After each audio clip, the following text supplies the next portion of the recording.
Hello dear student, today we are going to learn a nice chapter from class 5 and this is from lesson 2. The name of the chapter is The Joy of Helping. আজি আমি পঢ়িবলৈ লৈছো class 5 or এটা ধুনিয়া chapter The Joy of Helping lesson 2. ইয়াৰ মই অৰ্থখিনি আজি বুজাই দিবলৈ ওলাইছো line by line. গটিকে আহাচোন তোমালোকে পেন্সিল এডাল লৈ লোৱা বুকত ধুনিয়াকে মাৰ্ক কৰি কৰি ইম্পৰ্টেন্ট ওয়াৰ্ডবোৰ চাই যাবা The school bell rang মানে স্কুলৰ বেল অলৰেডি বজালে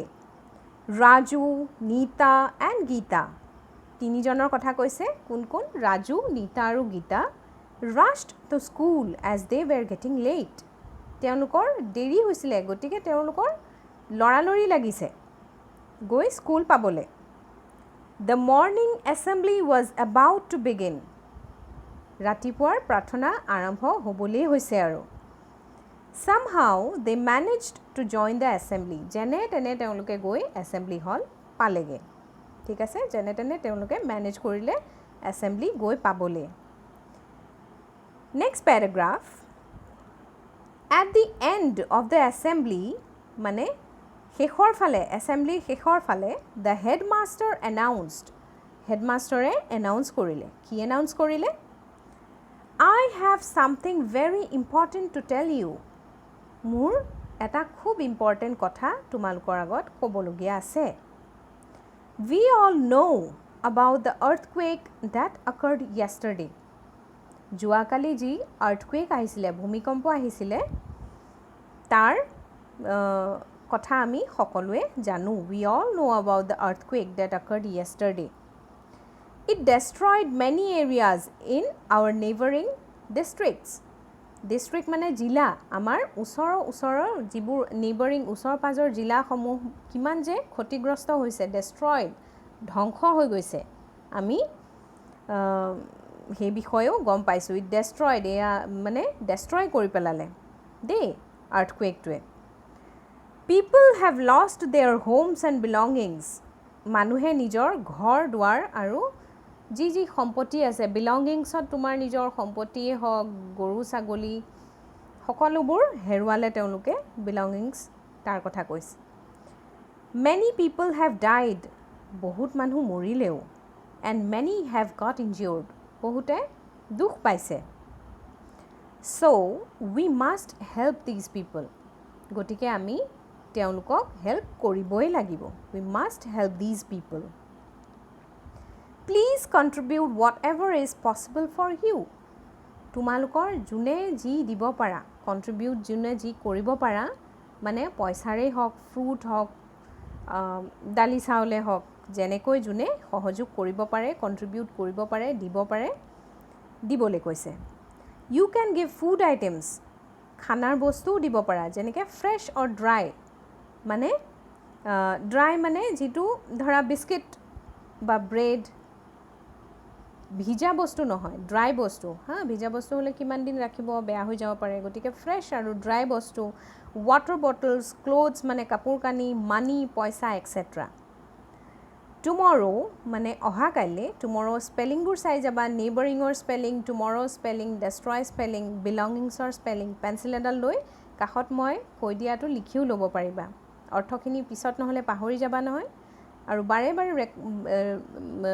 প্লে কৰি পেলাই লাগিলে ভিডিওটো 2-3 বাৰ চাবা যাতে ভালকৈ মনত ৰৈ যায় টুমৰো আফটাৰ মৰ্নিং এছেম্বলি অহা কাইলে প্ৰাৰ্থনা সভাৰ পিছত We will collect your contributions. যোনে যি যি দিয়া আমি কালেক্ট কৰিম and a team of teachers and student আৰু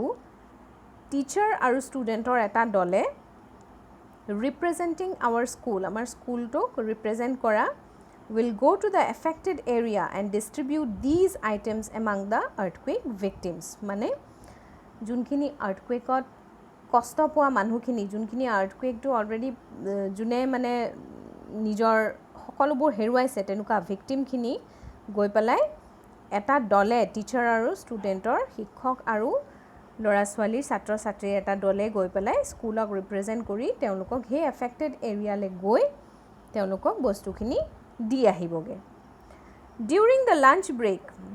এইখিনি কথা আছিলে ইয়াৰলৈকে ইনভাৰ্টেড কমাৰতে আছে দেখিছানে আই হেভৰ পৰা আৰ্থকুৱেক ভিক্টিমছলৈকে গোটেইখিনি এইখিনি এনাউন্সমেণ্ট কাৰ হেডমাষ্টাৰৰ তাৰপিছত সেইখিনি সময় গ'ল ৰাতিপুৱাৰ প্ৰাৰ্থনা সভাখিনি গ'ল তাৰপিছত আহিলে লাঞ্চ ব্ৰেকৰ সময়ত Nita Gita and Raju discussed what they would contribute Nita Gita আৰু ৰাজুৱে কথা পাতিলে তেওঁলোকে কি কি বস্তু কণ্ট্ৰিবিউট কৰিব ৰাজুৱে ক'লে I would like to give food items like bread, biscuits and fruits. ৰাজুৱে কি দিব? ব্ৰেড দিব, বিস্কিট দিব আৰু ফ্ৰুটছ দিব। গীতাই ক'লে That's great. সেইটো বহুত ভাল কথা। I will contribute some money and a carton of drinking water. গীতাই কি দিব? গীতাই দিব অলপ পইচা আৰু এক কাৰ্টন ড্ৰিংকিং ৱাটাৰ খোৱা পানী। নীতা said, নীতাই ক'লে Please suggest what I should contribute. Nita confuse হৈ আছে তাই কি দিব গতিকে তেওঁলোক দুজনকে সুধিলে ৰাজু আৰু গীতাক সুধিলে ৰাজুৱে ক'লে Why don't you bring some clothes? তুমি অলপ কাপোৰেনো কেলে নানা You can collect some অলপ তুমি কিছুমান তুমি কালেক্ট কৰিব পাৰিবা from your neighbors homes too ওচৰৰ পাজৰৰ মানুহৰ পৰাও কিছুমান কাপোৰ কালেক্ট কৰিব পাৰিবা You can also collect some containers to store food. আৰু অলপ কণ্টেইনাৰো তুমি কালেক্ট কৰিব পাৰিবা যিখিনি বস্তু ফুড আইটেম যিখিনি খোৱা বস্তু দিব সেইখিনি সেই মানুহখিনিয়ে ষ্ট'ৰ কৰি থ'বলৈ That will be of great help to affected people. সেই মানুহখিনিৰ কাৰণে সেইখিনি বস্তু বহুত ডাঙৰ এটা হেল্প হ'ব নীতা said নীতাই ক'লে Thanks a lot, Raju, for your suggestions. তোমাৰ যিখিনি তুমি মোক সাজেষ্ট কৰিলা যিখিনি কথা তুমি মোক ক'লা তাৰ কাৰণে বহুত বহুত ধন্যবাদ Raju I will try to collect what you suggested তুমি যি মোক এডভাইস দিলা সেইখিনি মই কালেক্ট কৰিবলৈ মই চেষ্টা কৰিম Can anyone help me bring the bottles of water গীতাই সুধিলে কোনোবাই মোক সেই খোৱা পানী বটল যে মই দিম সেইখিনি কোনোবাই আনিবলৈ মোক হেল্প কৰিব নেকি or shall I ask the shop to deliver them to school বা মই দোকানীজনকে সুধিম যে মোক স্কুলত ইয়াত দি যাবলৈ ৰাজুৱে ক'লে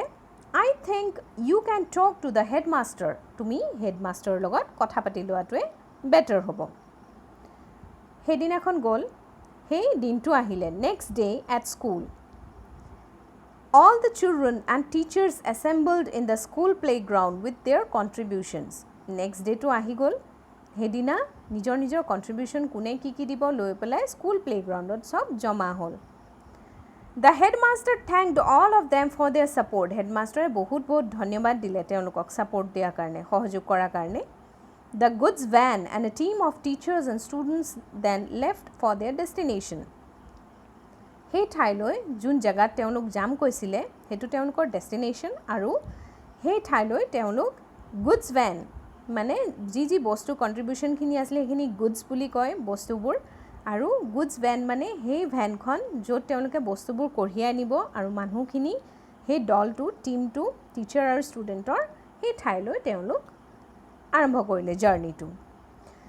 In an hour এক ঘণ্টাতে they reached the affected area য'ত ভূমিকম্প এফেক্ট কৰিছিলে সেই জিলাত তেওঁলোক গৈ পালেগে They were very sad at the plight and misery of the people there তেওঁলোকৰ খুব দুখ লাগিছিলে মানুহৰ যিখিনি কষ্ট দেখিছিলে তেওঁলোকে যি অৱস্থাত তেওঁলোকে দেখিছিলে They distributed the things among the people তেওঁলোকে সোনকালে বস্তুখিনি তেওঁলোকক বিতৰণ কৰি দিলে Everyone was very grateful to volunteers for their help এজন মানুহে তেওঁলোকক বহুত তেওঁলোক থ্যাঙ্কফুল হল বহুত থ্যাঙ্কস ক'লে তেওঁলোকক যে তোমালোকে ইমান আমাক হেল্প কৰিছা The team members felt very happy to have helped the people in distress আৰু সেই দলটোৱে টিচাৰ্ছ আৰু ছাত্ৰ-ছাত্ৰীবিলাকৰ যেটো দল আছিল তেওঁলোকৰ খুব ভাল লাগিলে মানুহখিনিক হেল্প কৰি যিখিনি বহুত কষ্টত আছিল Raju said to himself ৰাজুৱে লাষ্টত নিজকে ক'লে যে helping people in need is a really wonderful feeling যে মানুহক হেল্প কৰাটো বহুত ডাঙৰ কাম আৰু খুব ধুনীয়া এটা ফিল হয় হেতু The next time I see anyone in such a plight I must help them যেতিয়াই মই মানুহক এনেকুৱা এটা কষ্টত দেখো তেতিয়াই মই মানুহক help কৰিমই I must help them গতিকে আমিও হেল্প কৰিব লাগে হয়নে আৰু এই চেপ্টাৰটো ইয়াতে ফিনিশ হৈছে গতিকে আজিলৈ আহিছোঁ তোমালোকে মোৰ ভিডিঅ'জ যদি এতিয়ালৈকে ছাবস্ক্ৰাইব কৰা নাই কৰি ল'বা এডুকেশ্যনেল ভিডিঅ'জ মই এনেকৈ আপলোড কৰি থাকোঁ কুৱেশ্যন আনচাৰ্ছখিনি মই ইয়াৰ অলৰেডি আপলোড কৰিছোঁ তোমালোকে চাই ল'ব পাৰিবা আৰু ভিডিঅ'টো লাইক কৰিবলৈ নাপাহৰিবা থ্যাংক ইউ ফৰ ৱাচিং মাই ক্লাছ